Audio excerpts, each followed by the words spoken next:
the release of the Mueller report. In fact, one of the biggest takeaways from this report tonight is that special counsel Robert Mueller found the Trump campaign and associates did not collude with Russia's efforts to meddle in the 2016 election.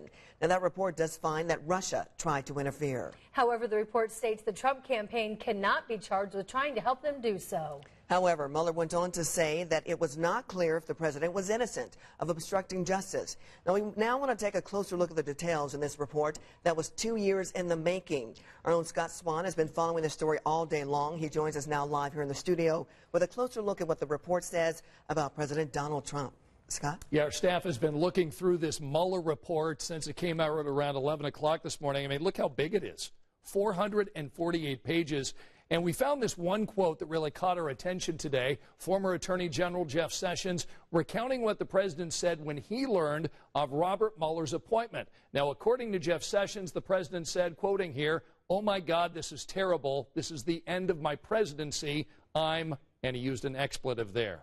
Now, this report shows the president wanted to fire Robert Mueller shortly after learning of his appointment. White House counsel Don McGahn even threatened to quit after the president told him to fire Robert Mueller.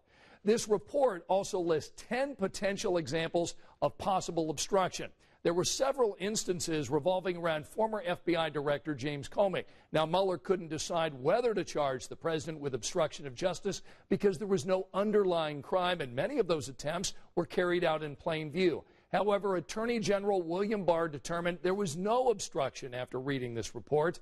Mueller never asked him to make that decision. Now, the president's staff issued a statement minutes after the Mueller report was released online today. The president's staff calling it a total victory for the president.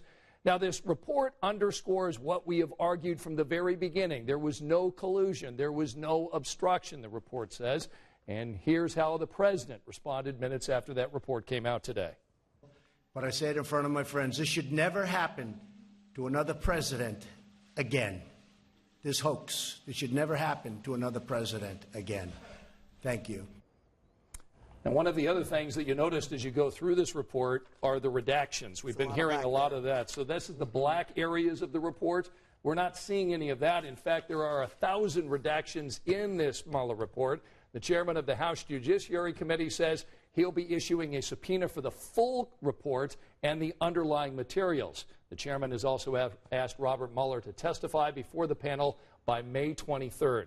A House Democratic leader just went on CNN about an hour ago saying impeachment is not worthwhile at this point. We're going to be following this story closely for you all night and in the coming weeks, of course, as Congress begins to read and react to this huge report. We posted both volumes of the Mueller report so you can check it out. It's on WTHR.com/Russia, and it's also on our free news app so you can read it there as well. To say that this is a fluid situation is really an understatement. Yeah, we're just beginning to understand what's in there. All right, Scott, we'll see you at 5:30. Thank you.